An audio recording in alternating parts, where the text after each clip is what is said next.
Boa noite, então, alunos, né? Começamos hoje, dia 23 de abril, mais uma aula de Física 3, para o curso de Engenharia Elétrica.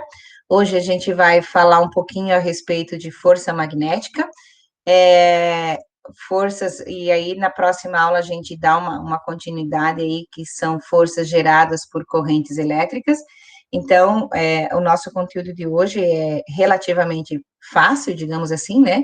A gente vai ter os primeiros conceitos sobre magnetismo, né, e eletromagnetismo, e a gente começa, então, falando um pouquinho sobre força elétrica, tá? O material todo está disponível lá no Moodle. Eu vi que alguns hoje me falaram que não conseguiram acessar o Moodle, né, então deve estar com problema. Eu acessei agora, consegui, antes das 7, né, agora depois das 7, agora eu tentei de novo também, não consegui logar. Mas, né, durante a noite aí eu vou vendo se a gente consegue. E aí essa aula, como sempre, né, a gente faz a gravação, e aí depois eu posto para vocês lá no Moodle, então. Luana, eu também, os meninos ali me falaram que não conseguiram logar, então, no Moodle deve estar com algum problema na rede, tá? Mas aí, durante a noite, se a gente conseguir, se vocês conseguirem, vocês logam, senão eu dou presença por aqui para vocês, tá? Para quem está presente aí, certo? Eu vou compartilhar minha tela, então, com vocês. Aí, se alguém quiser fazer alguma pergunta durante a aula, só abrir o microfone, me perguntar, eu vou respondendo, a gente vai interagindo, então, tá? Nós vamos começar, esse material, como eu falei, tá lá no Moodle, então, tem 2 materiais, tá? Vocês vão ver que vão ter 2 apresentações lá para vocês. Tem uma material de apoio e outro material de apoio 1, tá? Eu vou começar com o material de apoio 1, que é o mais, esse daqui, né, que é o mais fácil, digamos assim, que é a introdução da parte de campo magnético e eletromagnetismo, tá? Até a aula passada, a gente estava falando um pouquinho sobre efeitos da corrente, mas a gente falava mais sobre eletrostática, né, e a parte da nossa eletricidade, que não dependia de campos magnéticos, e a partir da aula de hoje, então, a gente começa a falar um pouco sobre campos magnéticos, tá? E aí a gente fala da parte, então, de eletromagnetismo. Eu vou só fazer uma breve explanação um pouquinho sobre campo e a origem desses campos magnéticos, né, quando que eles surgiram, e aí depois a gente vai vai falar então um pouquinho a respeito de força magnética, tá? Eu só vou voltar aqui para mim poder trocar essa câmera aqui, né, e aí a gente consegue fazer aqui, para eu não ficar aparecendo, né? Vou trocar aqui para minha web, tá? Então, como eu ia falando, então a gente tem a parte de campo, que é o que nós vamos começar hoje, tá? E essa parte de campo, todo mundo está vendo aí a minha tela? Só me falem porque eu não vejo no chat. Estão vendo a minha tela? Sim. Sim? Beleza, obrigada. Então, vamos lá.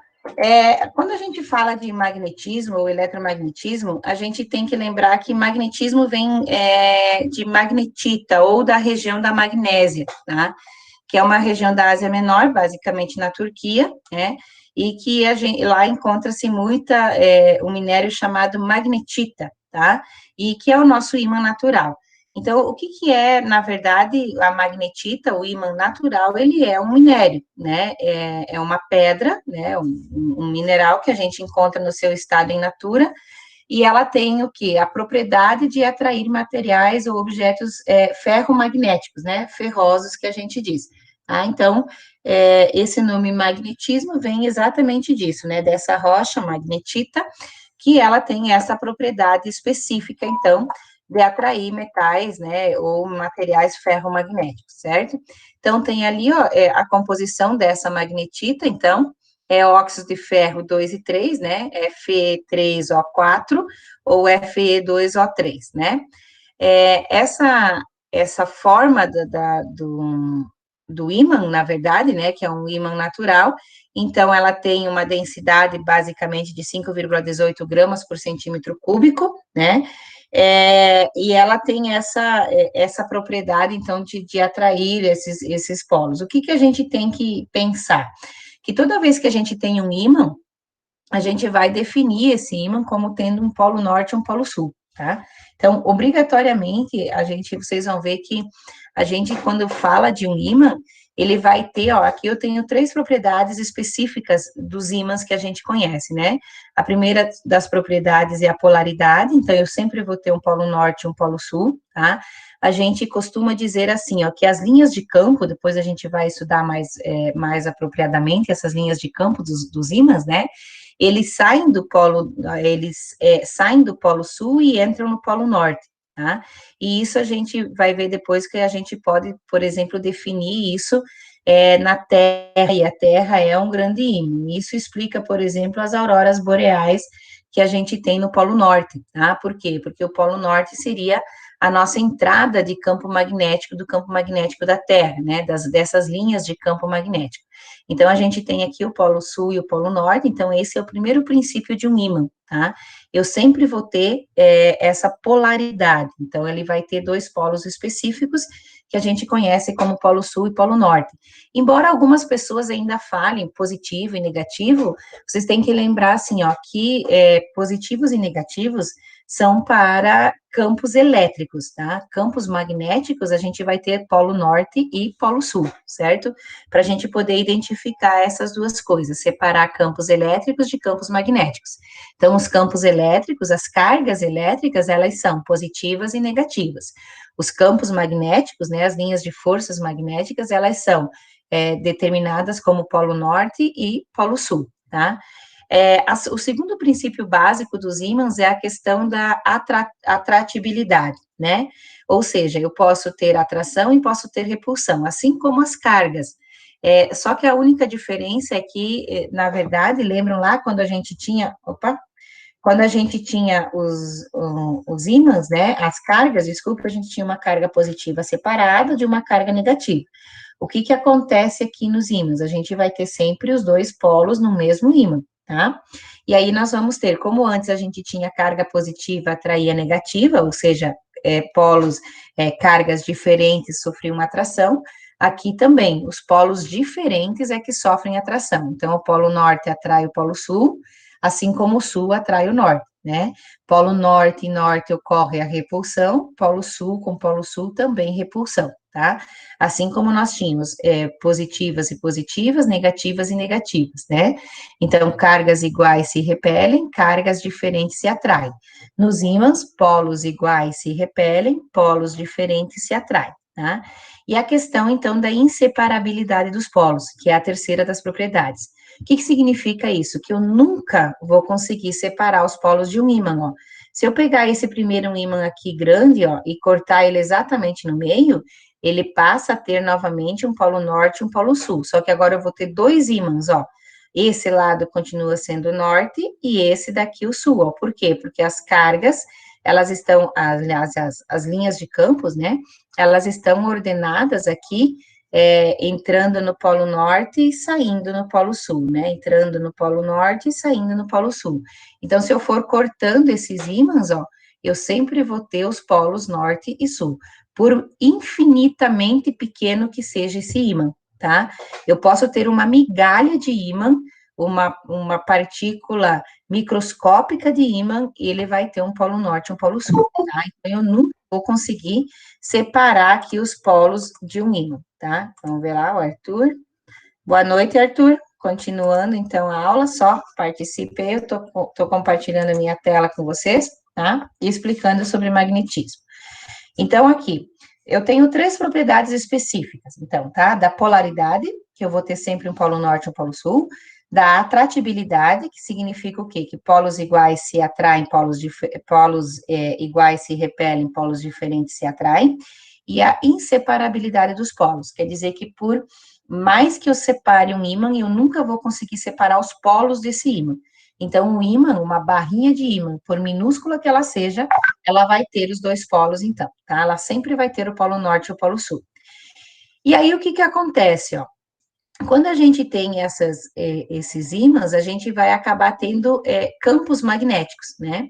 E esses campos magnéticos, então, agora a gente vai medir em Tesla, tá? Essa é a unidade de medida do campo magnético. É Tesla, certo? Ó, a gente representa o campo magnético por um B, tá?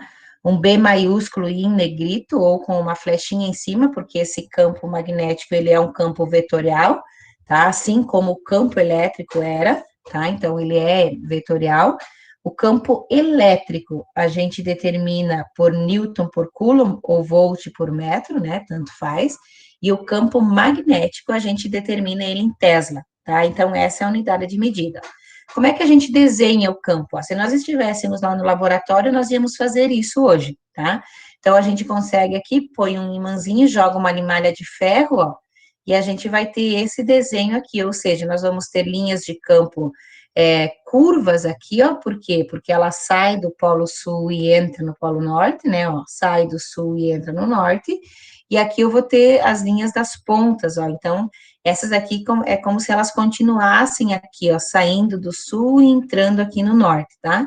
Como esse desenho aqui ilustrativo que a gente tem aqui, ó, tá? Então, é isso que a gente conseguiria ver. Se vocês tiverem a oportunidade de fazer em casa, vocês podem fazer isso. Se vocês jogarem uma barrinha colocarem uma barrinha de ímã e jogarem aqui um pozinho, coloquem uma folha em cima para ele não ficar grudado dessa forma aqui, ó. Vocês colocarem uma folha de papel aqui, vocês vão ver exatamente esses desenhinhos aqui, tá? Então, quando os polos são diferentes, ocorre uma atração, né, que é essas linhas, e quando os polos forem iguais, ocorre uma repulsão, tá? Aqui não tem nenhum desenho, aqui, ó, tá? Esse aqui, não, também não é, tá? Esses desenhos são todos desenhos de atração. Então, é assim que a gente representa o campo magnético, ou as linhas de campo magnético, tá? Então, o que que acontece, ó? Olhem que legal esta imagem aqui embaixo, ó, tá? É mais ou menos o nosso campo magnético terrestre, certo? A Terra funciona como um grande ímã. Por que que a Terra funciona como um grande ímã?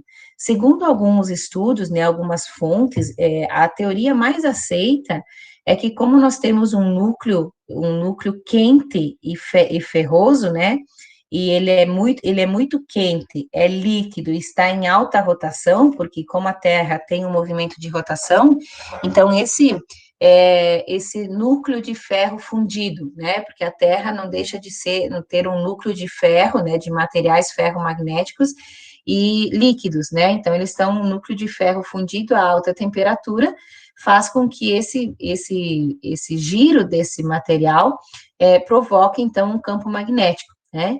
Quem já assistiu aquele filme O Núcleo, pôde perceber isso, né? Que existia uma teoria lá fantasiosa, né? De que o núcleo da Terra ia parar de girar e aí o campo magnético ia sumir.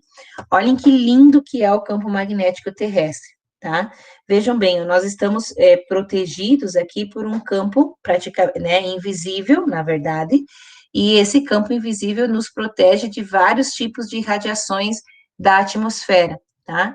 Então, e serve ainda, por exemplo, para orientação. Tem alguns pássaros que andam, pombos, golfinhos, baleias, que mais? Andorinhas, todos esses, eles têm como se fosse um chipzinho no cérebro, né?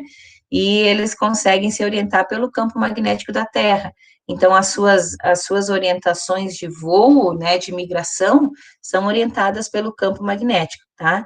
E aí nós temos sempre aqui, ó, o polo sul, tá? O polo sul da Terra corresponde ao polo norte magnético, o polo norte da Terra geográfico, tá? O polo norte geográfico corresponde ao sul magnético, tá?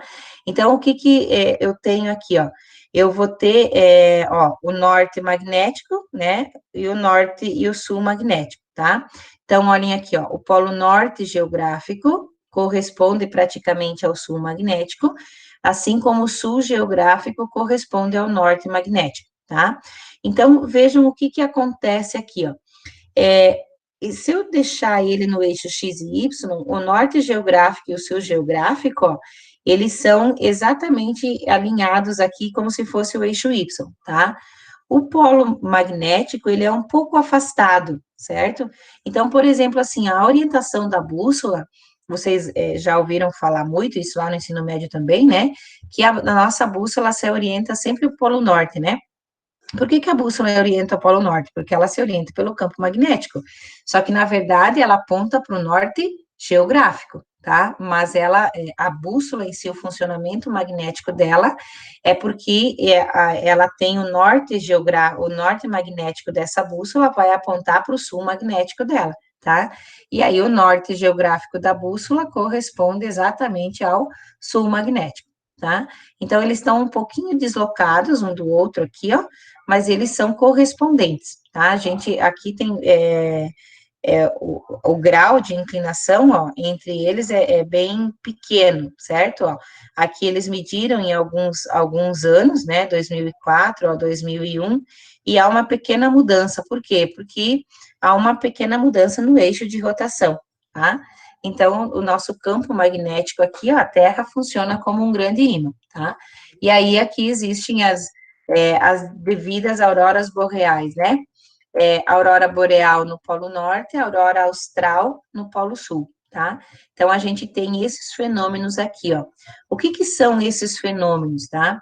Essa aurora boreal que ocorre no Polo Norte, ela é o campo de entrada do campo magnético, ó. Então, o que que acontece aqui, ó? Quando as, as linhas de campo atravessam a atmosfera terrestre, né? A gente consegue ver essas partículas se chocando, né? Então, esses átomos, eles se chocam com moléculas do ar atmosférico nessa entrada, e aí a gente vê esses fenômenos lindíssimos, né?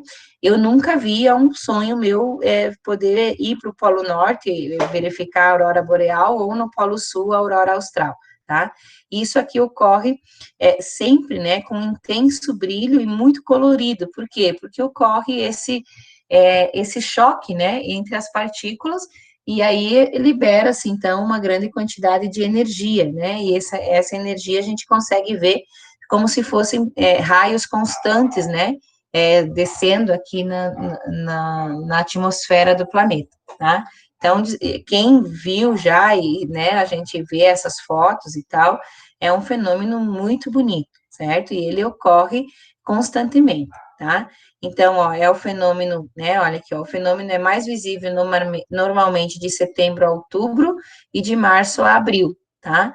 Que são períodos, né, de mais intensidade de campo magnético entrando aqui e uma probabilidade maior pelo eixo de inclinação dessas moléculas se chocarem, né, que a gente consegue verificar com mais facilidade, tá? Aqui existem outros fenômenos magnéticos que a gente consegue ver, tá? Nós conseguimos verificar aqui. Eu quero mostrar para vocês só um fenômeno magnético agora aqui. Deixa eu só interromper aqui o compartilhamento da minha aqui e vou mostrar para vocês a nossa bobina de Tesla, né, que faz um campo magnético, tá? Deixa eu tentar colocar aqui para vocês. Desligar aqui. Vocês já devem ter visto isso, né? Mas a gente tem aqui, ó, tá? Deixa eu ligar aqui, ó. Ó, esse é o nosso campo magnético, tá? Deixa eu desligar a luz aqui, que vai ficar mais fácil de vocês verem, ó. Tá? Desliga outro lá, Mary, faz favor. Ó, esse daqui, ó, essa é uma bobina de Tesla, ó, tá? Esse é um campo magnético, certo? Aqui dentro eu tenho, na próxima aula a gente vai ver os fenômenos, né? E a gente vai ver campos magnéticos gerados por corrente. Esse daqui é o nosso campo magnético gerado por uma corrente elétrica, tá? Não, deixa. Ó, esse campo magnético aqui, gerado por essa corrente, ó, tá? Aqui dentro a gente tem uma bobina de Tesla, tá? E por ter essa bobina de Tesla ali, ó, a gente tem uma geração de campo magnético, tá? E aqui a gente tem uma esfera, né? E aqui dentro tem um gás ionizável, e aí ele consegue determinar, ó, se eu colocar aqui, ó, ele determina, isso daqui é uma bola de vidro, né? E a gente tem isso daqui, ó. Prof, o que tu falou que tem dentro dela? Uma bobina de Tesla. E aqui na bola tem um gás ionizável. Ah, beleza. Não tá? tinha entendido. Tem um gás, né? Que daí a gente consegue perceber as partículas. Pelo que eu imagino que sejam a aurora boreal e a aurora austral, ó, são esses choques, mais ou menos, é isso que a gente vê só que no céu, né? Então, vejam que esse daqui seria o nosso campo magnético, tá? Porque eu tenho uma corrente, na próxima aula a gente vai ver isso mais especificamente, tá? Um campo magnético gerado por uma corrente elétrica, que nesse caso é uma bobina de Tesla, tá? Que a gente tem aqui, ó. E aí a gente consegue conduzir, ó, tá? Se nós estivéssemos lá no laboratório, era isso que a gente ia fazer um pouquinho também hoje lá, tá? A gente consegue pôr, na verdade, a gente consegue sentir, quando eu coloco aqui o dedo, ó, quando a gente coloca o dedo dessa forma aqui, assim, aqui, ó, aqui vocês conseguem ver, ó, eu consigo, quando eu encosto o dedo aqui, ó, eu consigo colocar um raio mais intenso, né? E a gente sente esse campo aqui, ó, não leva choque nem nada, é ao contrário do gerador de Van der Graaf que a gente levava os choquinhos, né? Aqui não, ó, aqui a gente sente e aqui vai aquecendo, inclusive, pela quantidade de energia que a gente tem aqui, ó, tá? Mas a gente sente a vibração desse campo magnético que tem aqui, tá? Então, essa é uma geração de campo por bobina de Tesla, né? Que a gente conhece ali, tá? Deixa eu compartilhar aqui de novo com vocês. Essa primeira parte, então, gente, é só para a gente conhecer, né? E aqui a gente tem alguns fenômenos magnéticos aqui. Opa, aqui, né? A gente tem aqui alguns fenômenos magnéticos específicos, né? Que é isso que eu mostrei para vocês, ó, que a gente consegue ver, né? Aqui, por exemplo, existem uns outros fenômenos elétricos e magnéticos que acontecem, por exemplo, são as sinapses, né? Dos nossos neurônios, por exemplo, você tem uma troca aí de campo, né, de corrente, de pulso magnético e pulso elétrico sendo trocado aí, tá? Esses outros fenômenos que a gente vai ver, essas outras fontes, a gente vai ver na próxima aula, tá? Ó, um fio longo, retilíneo, né, como é que a corrente se propaga, como é que é o campo magnético nesse fio, tá? E aí a gente vai ver um fio numa bobina, numa espira circular, numa bobina chata, tá? Num solenoide, num eletroímã, isso a gente vai ver na próxima aula. Que isso daqui que é o que eu acho que é o que mais interessa para vocês. Por exemplo, como engenheiros eletricistas, vocês vão precisar saber, por exemplo, funcionamentos de bobinas, enfim, né? Como é que a força magnética se dá nesses instrumentos, digamos assim, né? Motores, bobinas, enfim, tá? É agora que vem a parte mais importante que vocês precisam saber da física 3, para depois vocês fazerem máquinas, para depois a gente falar de eletromag, sinais, que mais? Antenas, enfim, essas coisas vocês vão precisar saber muito mais sobre campo magnético do que sobre campo elétrico, tá? Que é o que mais vocês vão utilizar. Então, quando a gente faz aqui, ó, esse é o outro material, então, gente, do outro material de apoio que eu coloquei lá no Moodle, tá? Então, vocês tem 2 materiais de apoio. O material de apoio 1 é aquele que eu acabei agora, e esse daqui tá só escrito material de apoio, tá? Então, vejam bem, ó, qual que é a diferença entre campo elétrico e campo magnético, tá? O campo elétrico, ele é devido às cargas elétricas, certo? E as cargas elétricas, elas podem aparecer isoladas, ou seja, eu tenho cargas positivas e cargas negativas. Agora, os campos magnéticos, tá? Eles são devido a correntes elétricas. Por quê? Porque elas sempre aparecem aos pares, tá? Então, eu sempre vou ter um polo norte e um polo sul. E as linhas de campo norte e sul são fechadas, tá? Vejam bem, ó, nós dizemos que a gente não consegue separar o polo norte e o polo sul de um ímã, por quê? Porque a gente nunca conseguiu observar monopolos magnéticos. Pode ser que exista? Pode ser, mas até hoje a teoria física não consegue perceber a presença de monopolos magnéticos, tá? Nem perceber a presença e nem observar isso. Por isso que a gente diz que o campo magnético, ele é sempre feito em pares, né? Porque eu sempre vou ter um polo norte e um polo sul, tá? Vejam que campos elétricos, certo? Eles podem produzir campos magnéticos, assim como como campos magnéticos podem produzir campos elétricos, tá? Então, eu posso ter uma relação entre campo elétrico e campo magnético, porque eu posso ter campo elétrico produzindo, né, campo magnético, assim como campo magnético produzindo campo elétrico, tá? Então, eu posso ter essas duas coisas aí. Aqui, então, de novo, né, ele só comenta um pouquinho daquilo que eu já falei para vocês, então, essa pedra magnetita, né, foi descoberta há mais de 2.000 anos na Grécia, naquela região da Magnésia, que eu já comentei com vocês, né, a primeira coisa que eles, 1269, então, que eles perceberam a presença de algumas agulhas magnetizadas, né, e aí a gente começou a chamar isso de polos de um ímã, e aí depois vieram essas verificações, né, da inseparabilidade dos polos, da polaridade e da atração e da repulsão, né, polos iguais e polos diferentes, e aí em 1600, né, William Gilbert, ele descobriu então que a Terra funcionava como um grande ímã, né, e aí a gente já comentou sobre isso também, tá, e aí ao redor da Terra nós temos esse, né, na atmosfera, né, essa região de campo magnético que nos protege de várias radiações, principalmente, tá? Aí, depois, o que que a gente tem, então? Como é que a gente determina essas linhas de campo? A gente já viu algumas coisinhas lá, uns desenhinhos, tá? Então, a gente mede sempre o campo magnético, nós medimos em Tesla, tá? Elas não são linhas reais, certo? Quer dizer, eu não consigo observar não consigo pegar uma linha, né? Elas são linhas imaginárias, a gente determina elas pelas suas interferências, né?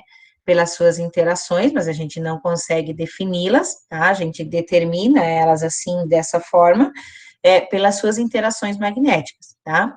Elas são tangentes à linha, tá? A direção do campo, o campo magnético é sempre tangente, assim como o campo elétrico. Essas intensidades de linha, quanto mais linhas de campo eu tiver aqui, é porque mais denso é o meu campo magnético, né? E assim como os campos elétricos, elas nunca se cruzam, tá? As linhas de campo magnético também não podem se cruzar, certo? Por isso que ocorrem a atração e a repulsão. Por quê? Porque elas não se cruzam, tá? Elas formam ciclos fechados, ó, né? Como eu falei antes, ó, elas saem aqui, né? Ó, elas saem do norte e entram no sul, certo? Então, eu tenho sempre campos fechados, certo? E por isso elas não se cruzam. E a forma como a gente mede, então, já falei, né, que são Tesla. Na verdade, existem outras unidades, né? A gente mede o nosso campo magnético em Tesla, mas eu também posso medir ele em Gauss, tá? Um Tesla são 10.000 Gauss. Eu posso fazer essa relação aí, tá? Então, isso é a nossa primeira determinação de campo magnético, tá? E aí, essa presença de campo magnético nos fornece forças, certo? Nós vamos ter, vocês vão ver aqui que a gente tem dois tipos de força magnética, tá? As forças magnéticas que são definidas quando a gente tem cargas elétricas, tá? E essas cargas elétricas, então, estão presentes no campo magnético, e quando elas estão presentes dentro de um campo magnético, ela vai gerar uma força, tá? E eu vou ter também uma força magnética aqui embaixo, que vai ser gerada, por exemplo, por uma corrente elétrica, tá?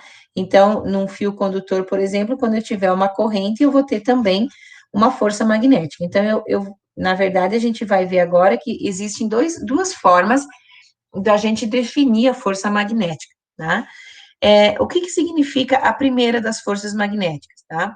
Sempre que eu tiver uma carga presente num determinado campo, tá? Deixa eu tentar ilustrar isso daqui para vocês, ó. Se eu tiver um campo magnético qualquer e eu tiver uma carga elétrica se movimentando dentro desse campo, essa carga pode ser uma carga positiva ou uma carga negativa. Embora, né, a gente saiba que a maioria das cargas que se movimentam dentro de um campo serão cargas negativas, porque eu vou estar me referindo a elétrons, tá? Mas isso não significa que também eu não posso ter uma carga positiva. Uma carga elétrica, ela aparece, ou ela é negativa ou ela é positiva, tá? Então, se eu tiver uma carga elétrica em movimento dentro de um campo magnético qualquer, ó, tá? Uma carga elétrica, gente, dentro de um campo magnético.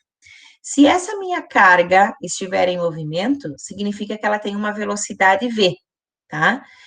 Aí, o que eu vou determinar essa minha força elétrica? Vai ser o módulo da minha carga, tá? Ó, a carga vai ser em módulo, então não me interessa nesse primeiro momento se ela é positiva ou negativa para o valor da força, vezes a velocidade, vezes o campo e vezes o seno do ângulo.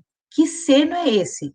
O ângulo formado entre quem? Entre a velocidade dessa partícula, tá? E o campo magnético dela, da onde ela está inserida. Aí a gente usa sempre também a regra da mão direita para determinar isso daqui, ó.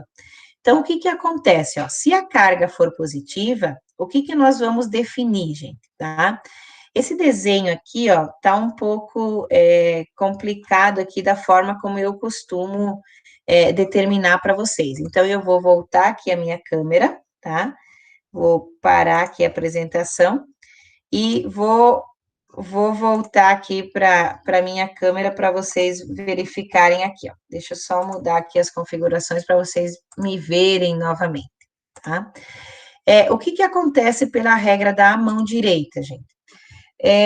Pensem comigo assim, ó, tá? Eu vou pegar sempre a regra da mão direita. Lembra que a gente tinha para corrente elétrica, certo? Ó, corrente, né? E campo, certo? Lembra que a gente tinha assim, ó, o meu polegar vai indicar o sentido da corrente e os meus dedos vão indicar o sentido do campo, né? Então, por exemplo, se eu pegar o fio aqui na palma da minha mão, regra da mão direita, o que que eu vou ter? Eu vou ter corrente elétrica aqui, no sentido da tampinha da minha caneta, e o campo vai estar aqui. Então, por exemplo, né? Ele pode estar entrando na parte de cima aqui e saindo na parte de baixo, se eu considerar um plano de papel. O que que acontece agora com a força magnética, gente, tá? Eu vou usar a mesma regra da mão direita, ó, só que eu vou utilizar ele dessa forma aqui, tá? Ó, quando eu vou desenhar isso daqui, então, essa daqui vai ser o V, tá? Ó, o meu polegar vai indicar o V, o sentido da velocidade, tá? Esse daqui, o indicador aqui vai ser o B, tá? O sentido do campo magnético. E esse meu dedo médio aqui, o sentido da força, tá? Então, o que que acontece, ó? Se vocês tiverem, ó, vamos pensar assim, se eu tiver uma corrente num fio, tá? Depois, na próxima aula, a gente vai ver isso mais especificamente. Se eu tiver uma corrente num fio aqui, então, o meu dedão, né, vai indicar o sentido da corrente. Esse dedo aqui vai indicar para onde está indo o campo. E aqui, ó, vai indicar para onde está indo a força, tá? Então, por exemplo, aqui, ó, se eu tiver, ó, corrente, campo, tá? E força. Então, vamos pensar assim, ó. Se eu tiver dentro de uma. Depois, quando a gente falar de bobinas e de espiras, né? E bobinas, o que que vai acontecer? Vocês vão ver que a gente tem esse sentido da força, vai me dar o torque, vai me dar o giro, por exemplo, de um motor. Se eu inverter o sentido da corrente, ó, vamos pensar num carrinho daqueles carrinhos de controle remoto, né? Se você tem lá o controlezinho, o que que você faz? Se a corrente está indo aqui, tô falando de corrente contínua agora, tá? Se eu tiver um motorzinho com a corrente indo aqui, ó, a força vai fazer com que ele gire no sentido anti-horário. Se eu mudar o sentido da minha corrente, ó, se eu mudar o sentido da minha corrente, então agora o meu motor vai girar no sentido horário, porque a minha força, tá, que tá aqui, ó, a minha força vai fazer com que ele gire no outro sentido, porque ela vai ter uma outra aplicação, ó. Corrente indo aqui, a força vai dar para cá, ó, tá? Se eu tiver a corrente descendo, ó, agora a força aponta para vocês, tá? Então, ele muda o sentido de giro. O torque é modificado de acordo com a direção da minha velocidade, certo? Eu vou continuar a apresentação agora aqui, tá? Porque sempre que a gente for determinar força, você determina a força sempre utilizando a regra da mão direita, tá? É assim que a gente costuma determinar ali. Aí, o que que acontece, ó? Esqueci de falar. Isso se a carga for negativa, né? Se a carga for positiva, daí eu só inverto o sentido do meu dedo indicador, tá? Aqui, ó, ao invés de eu indicar a corrente, a força tem esse sentido, a minha força vai estar indo para trás daí, tá? Ela vai ter o sentido inverso aqui, ó. Eu vou continuar isso daqui sendo a minha corrente, esse daqui indicando o sentido do campo, e aí, se a carga for positiva, a minha força vai estar para trás, tá? Se a minha carga for, aliás, se a minha carga for negativa, ela vai estar para trás. Se a minha carga for positiva, ela vai ter esse sentido aqui, ó, tá? O sentido do dedo normal da minha mão é para cargas positivas. Se a carga for negativa, então ela vai só estar do outro lado, tá? Então, é assim que a gente determina a regra ali. Então, elas são sempre perpendiculares. Uma outra coisa que a gente costuma fazer bastante é determinar aqui, ó, por exemplo, se eu tiver um feixe qualquer entrando aqui num campo, né, ó, eu tenho aqui um campo magnético de xizinho, então é um campo magnético de entrada, tá? E aí, se eu tiver uma carga entrando aqui, ó, o que acontece, ó? Eu vou parar de novo aqui e vou fazer um exemplo para vocês, tá? Vou parar a apresentação aqui e vou fazer um exemplo bem simples aqui, que eu acho que vai ficar mais fácil de vocês entenderem, tá? Quando a gente determina esse tipo de força, tá? O que acontece aqui? Deixa eu só pegar novamente aqui. Agora, modificar de novo a minha câmera.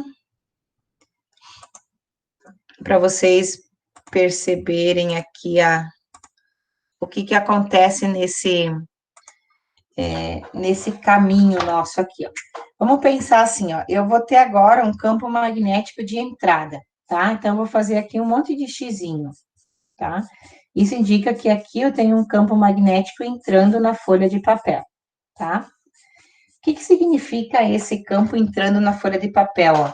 Se eu pegar a regra da mão direita, tá? O meu campo é esse aqui, ó, tá? O meu campo é o dedo indicador. Então, o meu campo tá entrando, ó, tá? E aí, o meu polegar vai indicar o sentido da corrente. E o dedo aqui, né? Esse aqui, ó, vai indicar o sentido da força, tá? Não vou fazer assim para vocês, porque eu não sou mal educada, né? Então, o que acontece aqui, ó? Se esse daqui é o nosso campo, ó, isso aqui é o nosso campo magnético, tá? Esse aqui sendo o nosso campo, vamos pensar assim, ó, pela regra da mão direita, tá? Eu posso ter três cargas entrando aqui, ó. Por exemplo, eu vou ter uma carga positiva, uma carga negativa e uma carga zero, tá? Uma carga neutra, certo? O que acontece com o campo dessas cargas aqui, ó, tá? A carga neutra, como ela não tem carga elétrica, né? Então, ela não pode ser uma carga, né? Um neutro qualquer, ela vai passar direto por esse campo aqui, ó, tá? Ele não sofre deflexão, porque ele não tem carga. O que acontece com a carga negativa, gente? Vamos pensar assim, ó, tá? Se essa minha carga é negativa, ó, o meu campo magnético diz que está entrando. O meu V, ó, o sentido da velocidade é para cá, tá? Vamos dizer que ela está vindo aqui, ó, perpendicular a esse plano. Então, ó, meu campo, dedo indicador, o campo entrando, a velocidade vindo para cá, ó, a força para lá, tá? Ó, regra da mão direita, ó. Corrente, tá? Velocidade, o campo magnético entrando, então a minha força vai indicar para lá, ó. O que significa isso? Que quando essa carga negativa aqui entrar nesse campo, ó, ela vai vir aqui e vai deflexionar, tá? Porque é para lá que aponta o sentido da minha força, ó. O campo magnético, que é esse dedo aqui, né, o dedo indicador, ó, ele entra. Então, a minha força vai fazer com que a velocidade, que a minha partícula vá para lá e a velocidade está aqui, ó. O que acontece com a partícula positiva? Desculpem, né, eu desenhei inverso, ó. A partícula negativa é o sentido contrário, né? Então, ele vem para cá, tá? A partícula positiva, tá? Ó, campo entrando, velocidade, e a partícula, campo entrando, velocidade. Ó, se a carga fosse positiva, ela ia para lá. Como ela é negativa, ela desce, né? Porque é o sentido inverso. E essa daqui, então, ó, tá? Essa carga aqui, que é positiva, daí sim, ela vem para cá, tá? Isso daqui tá errado aqui, ó. Desconsidera esse aqui, tá? Então, a minha carga positiva vai deflexionar aqui, ó, e a minha carga negativa vai deflexionar aqui, tá? O que significa isso, gente? Em outras palavras, o que eu quero explicar para vocês? Ó? Que se eu tiver aqui dentro, tá? Se eu entrar com essa minha partícula aqui, certo? Se essa minha partícula positiva ou negativa entrar nesse campo e ela não conseguir atravessar, quando ela entra aqui, por exemplo, a negativa, né, que vai descer, ó, essa negativa entrar aqui, ela pode fazer o quê? Ela pode ficar circulando aqui dentro, ó, tá? Ela pode desenvolver aqui uma trajetória circular, tá? E se ela vai desenvolver uma trajetória circular, o que vai aparecer aqui para nós agora? Vai aparecer uma coisa que nós chamamos de força centrípeta, tá? Essa força centrípeta, porque ele vai desenvolver um movimento circular, vai ser igual à força magnética. E aí, o que nós temos aqui, ó? Lembram? Lá da física do ano passado, ó, quem que é a minha força centrípeta? É massa, velocidade ao quadrado, dividido pelo raio. Quem que é a força magnética que nós vimos agora? É a carga, vezes a velocidade, vezes o campo, né? Como ele era perpendicular aqui a 90, o seno de 90 vai ser 1, né? Eu estou considerando que essa minha partícula entre aqui, ó, o campo está entrando, né, ó, o campo está entrando e a minha partícula está vindo na horizontal. O campo está na vertical, a partícula na horizontal. Então, são 90 graus. Se eu colocar aqui, seno de 90 é 1. Então, eu posso determinar quem aqui, ó. Eu posso determinar o raio da minha partícula, ó. Quem que vai ser o raio da minha partícula? Vai ser a massa, vezes a velocidade, dividido pela carga, vezes o campo. Ó, por que só sobra essa velocidade da massa, né? Porque uma velocidade é o quadrado, ó. Essa velocidade é o quadrado aqui, eu posso simplificar com esse V aqui, né? Posso cortar aqui, ó. Sobra uma velocidade aqui, aqui embaixo não sobra nada. Então, o que acontece aqui, ó? Eu posso determinar quanto que é o raio dessa minha partícula que entra num campo magnético. E ela não consegue sair. Aí ela vai ficar aprisionada ali e vai ficar fazendo o quê? Um movimento circular uniforme, tá? Geralmente é um movimento circular uniforme que a gente vai ter aí, certo? Então, deixa eu só voltar novamente aqui, tá? Pessoal, se vocês tiverem alguma pergunta, vocês podem falar, tá? Não tem problema nenhum aí. Então, vamos lá, ó. É isso que eu tô falando aqui para vocês, ó. Se a partícula entrar, né, ó, se essa partícula aqui, ó, entrar certinho aqui, ó, né, aí o que acontece? Ela tá entrando dentro de um campo magnético, né, pela regra da mão direita, então, ó, se ela estiver entrando aqui, ó, a força vai estar apontando ela para cima, e ela não vai conseguir fugir daqui de dentro, ó, e ela vai começar a desenvolver, então, uma trajetória circular, tá?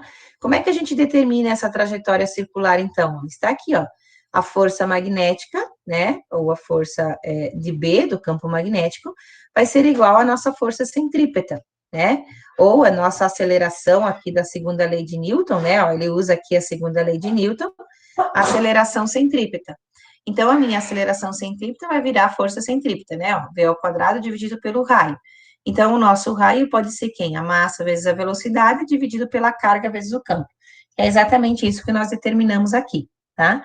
Claro, daí se eu sei o raio, né, se isso daqui está para a velocidade, eu posso determinar o período desse movimento, quanto tempo ele leva para fazer uma volta, e posso determinar a frequência desse meu movimento, que praticamente, lembram que frequência e período são inversamente proporcionais um do outro, né? E aí, o que acontece ainda? Ó? Eu posso ter num campo, e essa partícula aqui, ó, ao invés dela desenhar uma trajetória circular perfeitinha aqui, ela começa a desenhar uma trajetória espiral, ó, ou seja, ela vai tentando fugir desse campo e vai desenhando trajetórias circulares, mas de forma espiral, né? E aí eu posso ter uma trajetória que a gente conhece isso daqui como trajetória helicoidal, né? Então ela vai subindo aqui, certo? No começo do movimento circular, ó, eu tenho uma velocidade perpendicular ao campo, né? E depois essa velocidade acaba ficando paralela ao campo, porque ele vai circundando esse campo dessa forma aí, certo? E aí existem umas outras aplicações. tá? Que a gente conhece como garrafa magnética, ó. Essa garrafa magnética é exatamente uma aplicação dessa trajetória helicoidal que a gente tem aqui, ó, tá? Então, o que significa isso? Que é como se essas partículas, né, elas ficam presas num campo magnético, né, ela fica aprisionada nesse campo, e aí ela desenvolve esse tipo de trajetória ali, tá? Aí, na Terra, a gente conhece isso aqui como cinturões de radiações de Van Allen, tá? E aí, elas se comportam como se fossem essas garrafas magnéticas aqui, tá? Isso significa o quê, gente? Que aqui nesse ponto aqui, ó, o meu campo magnético não é uniforme, tá? Verifiquem que eu tenho como se fosse uma deflexão, tá? De um campo magnético, enquanto aqui não, ó, tá? Nesses outros dois exemplos anteriores, a gente tem um campo magnético uniforme, tá? As linhas de campo são bem paralelas entre si, bem bonitinhas. Aqui não, ó.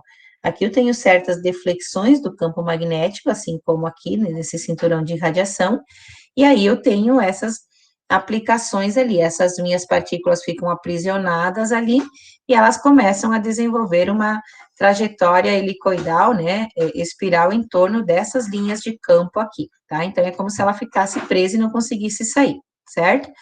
O que acontece ainda além dessa força magnética comum que a gente conhece ali? Tem uma outra força magnética que aparece, que a gente chama de força de Lorentz, tá? Quem que é essa nossa força de Lorentz? A gente aplica isso daqui, basicamente, numa coisa mais específica, que vocês devem ter ouvido falar já, são os espectrômetros de massa, tá? Que a gente determina o espectro da massa de uma partícula. Para você saber que partícula que é, você usa um espectrômetro de massa, se você não conhece essa partícula, né? E aí você consegue fazer isso pelo espectrômetro de massa e definir, por exemplo, que tipo de material eu tenho lá, tá?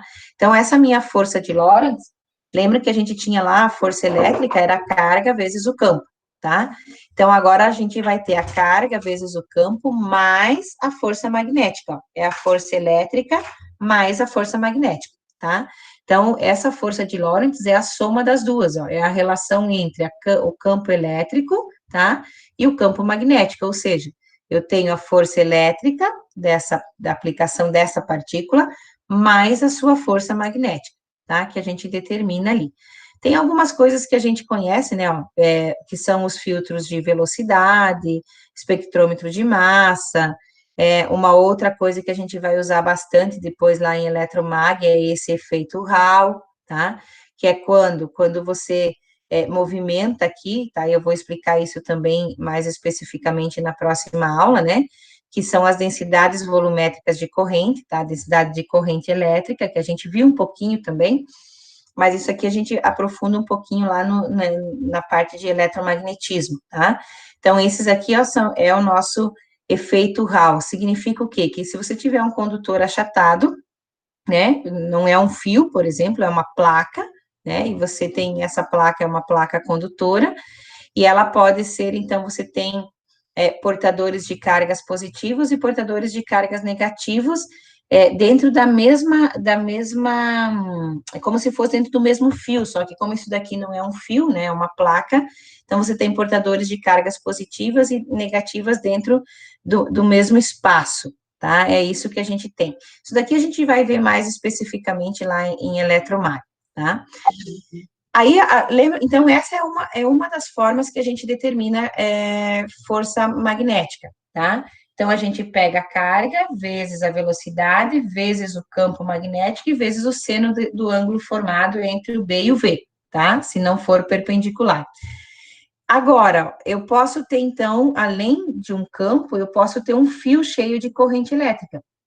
Se eu tiver um fio agora cheio de corrente, como é que a gente vai determinar essa força, tá? A gente vai pegar isso aqui, ó, tá? Nós vamos pegar a força magnética para um fio agora, que conduz corrente elétrica, e esse fio, por exemplo, estiver mergulhado dentro de um campo magnético, o que vai acontecer com ele, então, gente, ó? Se eu colocar esse fio aqui dentro de um campo magnético, e esse fio começar a conduzir corrente, ó, aqui eu tenho um I igual a zero. Se o meu I começar a passar por esse fio, esse campo magnético aqui, ó, vai sofrer uma interferência do campo magnético criado pelo fio, que a gente também vai ver mais especificamente na próxima aula. O campo magnético criado por um fio vai interferir nesse outro campo magnético que está colocado, esse fio está dentro aqui, ó. Então, por exemplo, ó, nesse sentido de corrente, eu vou ter essa deflexão. Quando a corrente está descendo, eu vou ter uma flexão ao contrário. Por quê? Porque eu vou ter que aplicar a regra da mão direita, né? Eu vou ter campo magnético, tá? Vou ter velocidade, vou ter sentido da corrente, e aí eu vou ter a força. Então, nesse caso aqui, ó, se o meu campo magnético, nesse caso, o meu campo magnético está saindo, né? A minha corrente está descendo, a força magnética está apontando para o lado esquerdo. Nesse outro caso aqui, né? Nesse outro caso aqui, ó, tenho corrente subindo, campo magnético saindo, então a minha força está apontando para o lado direito, ó, por isso que ela flexiona isso daqui, tá? Como é que eu vou calcular essa força nesse fio? Então, eu vou pegar o valor dessa corrente elétrica e vou multiplicar quem? O comprimento desse fio pelo campo magnético, tá? Se eu fizer o produto vetorial entre L e B, aqui, ó, tá? O produto vetorial entre o comprimento do fio e o campo magnético, eu também vou ter aqui o seno de θ, ó, tá? O produto vetorial dL por B vai me dar seno θ aqui, ó, B seno θ, tá? Então, isso aqui eu posso multiplicar também. Então, eu posso dizer que a minha força magnética num fio vai ser I, que é a corrente, vezes L, que é o comprimento do fio, vezes B, que é o valor do campo onde ele está imerso, vezes o seno do ângulo formado entre quem? Entre o comprimento e o campo, tá? Entre o comprimento do fio, né? Entre o fio e o campo magnético formado por ela. Claro que se esse campo magnético aqui for sempre uniforme, né, a minha força então vai ser zero, tá? Se eu tiver um caminho fechado nesse caso aí, tá? E aqui eu tenho os torques, ó. O que que é o torque da minha corrente, tá? Numa espira, por exemplo, é o sentido aonde essa força vai apontar. Então, se eu aplicar sempre a regra da mão direita, o torque vai ser o quê? O torque vai ser o sentido de giro, né? Então, para onde a força aponta, eu vou ter o sentido de giro dessa minha espirra, ou dessa minha corrente, que é aquilo que eu expliquei para vocês antes, quando a gente faz a regra da mão direita, para você fazer o sentido do giro do motorzinho lá do carrinho, por exemplo, de controle remoto, né?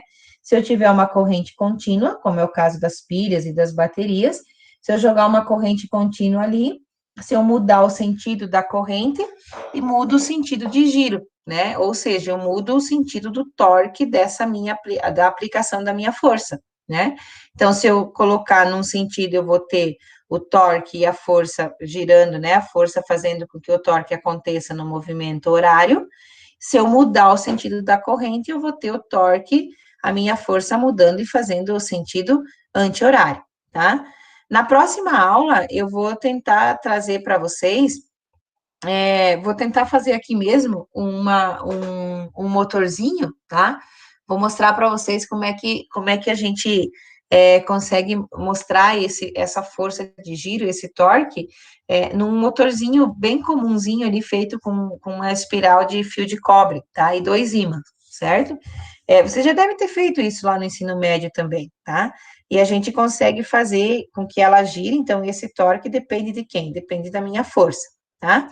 Então, vejam, ó, em geral, o que que a gente tem aqui, então? Ó, se nós tivermos uma força magnética, tá, sobre uma carga, quem que eu multiplico? Q vezes V vezes B, né, ó, a carga vezes a velocidade, vezes o campo magnético, né, vezes o seno do ângulo. Ou seja, quando aparecer aquele seno é porque eu já fiz isso aqui, ó, esse produto vetorial de V por B, tá? Se eu tiver sobre um fio que está conduzindo corrente, eu vou pegar a corrente vezes o comprimento do fio, vezes o campo magnético, vezes o seno do ângulo. Se eu não tiver o seno, eu tenho que fazer o produto vetorial aqui, né, de L por B. Gente, como é que nós fizemos o produto vetorial de L por B? Eu tenho que pegar as coordenadas, né, e fazer a matriz disso aqui, né? Lembram? De uma matriz 3x3, a gente fez isso lá no começo do ano, ó. Por exemplo, aqui, ó, se eu pegar isso aqui, né, ó, 0,3 na direção Y com 0,4 na direção K, né? Eu posso fazer isso daqui, esse é o B, ó. Se eu fizer o produto escalar, por exemplo, de uma outra coordenada da velocidade, por exemplo, né? Eu posso ter uma coordenada para velocidade, então eu tenho que montar a matriz IJK, né, para direções e para mim saber para onde ele vai. Daí é fazer a matriz é a resultante do produto vetorial. Por isso que eu vou ter lá o seno do ângulo, né?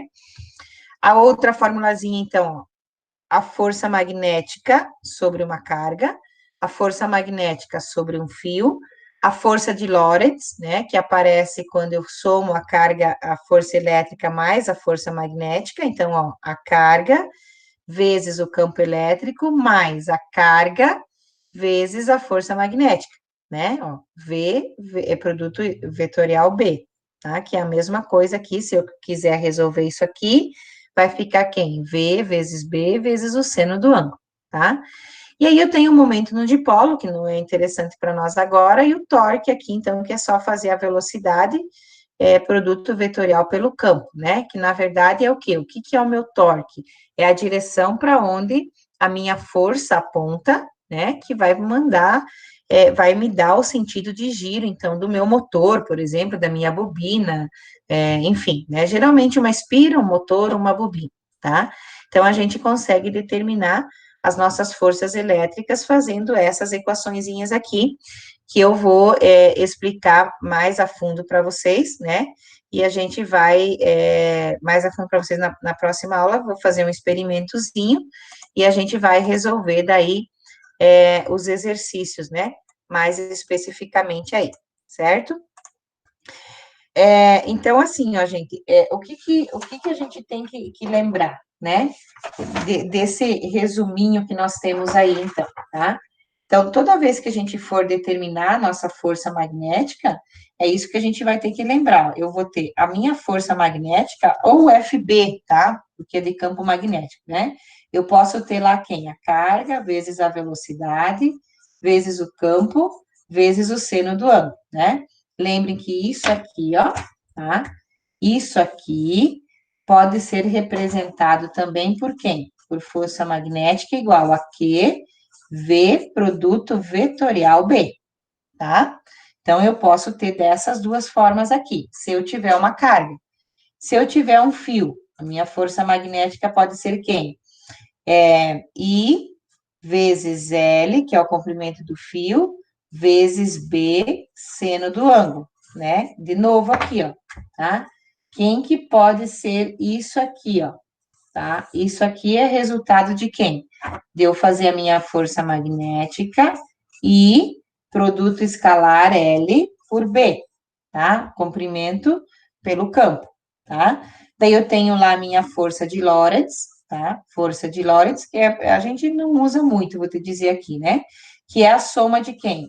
Da força elétrica mais a força magnética, né? Quem que é a minha força magnética? É Q vezes V vezes B, tá? Ou Q, produto, né? Se aqui eu não colocar o seno, então eu posso determinar isso daqui, tá? Daí lembrem que, outra coisa importante, se eu tiver um campo magnético qualquer, né? Ó, se eu jogar aqui um campo magnético, eu vou fazer mais bonitinho aquele desenho que eu fiz antes lá, tá? Vamos pensar que aqui eu tenho um campo magnético de entrada, tá? Vocês têm que lembrar das direções das minhas cargas, né? Ó, se ela for positiva e se ela for negativa, principalmente, tá? Vou repetir, ó, porque antes eu tinha feito trocado lá, né? Ó. Então, eu vou ter um campo entrando, tá? Xizinho é campo entrando. Então, o meu indicador indica a entrada. Se o V estiver apontando para cá, né, ó, se o V estiver indo aqui, então, ó, campo entrando, V para cá. Se a minha carga for positiva, eu tenho o sentido do meu dedo médio. Se a minha carga for negativa, então vai ser o sentido oposto, ó. Então, o que que acontece com a direção? Se a carga for positiva, essa minha carga deflete para cá, Se ele for negativo, essa minha carga deflete para cá, tá? Se ela não conseguir atravessar esse campo magnético aqui, o que que acontece? Ela vai ficar girando aqui dentro. E se ela girar aqui dentro, eu posso determinar que a força centrípeta é igual à força magnética, tá? E aí vocês têm que lembrar disso aqui, né? Que quem que era a minha força centrípeta, tá? Toda vez que eu for determinar a força centrípeta, é quem? Massa, velocidade ao quadrado, dividido pelo raio, tá? E a força magnética a gente já tem aqui, né? Como eu estou falando de uma carga, tá? Então, é Q vezes V vezes B. Como isso aqui era perpendicular, né, ó, a minha velocidade era assim, ó, e o meu campo era assim, né? Ou seja, eu tenho 90 graus, então o seno de 90 é 1, né? Então fica V vezes B vezes Q, ou Q vezes V vezes B, né? Que é a mesma coisa, tá? Então eu posso determinar o raio dessa trajetória curva, tá? A partir dessa dedução aqui, da força centrípeta igual à força magnética, certo? Então, gente, eu vou parar a gravação, né, para a gente tirar aí algumas dúvidas agora que ficarem, para vocês poderem perguntar, e a gente fazer alguns exemplos, então.